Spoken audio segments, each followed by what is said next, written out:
First, turn on the remote control. Long press the power on off. Turn on the power switch and rotate clockwise. This position displays the voltage. This is the headlight switch. This is the charging location. Forward button. Backward. Turn left. Turn right.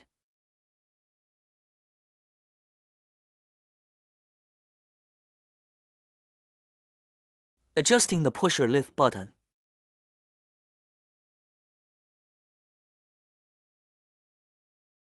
Adjusting the left and right rotation keys of the push shovel. Push up and turn left. The middle is the stop. Lower the pusher and turn to the right. Stop in the middle. This is the tool distance signal.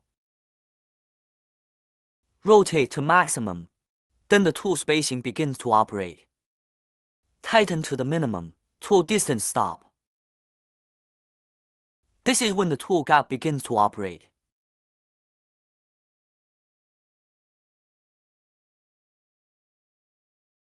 Then turn off the power switch when not in use.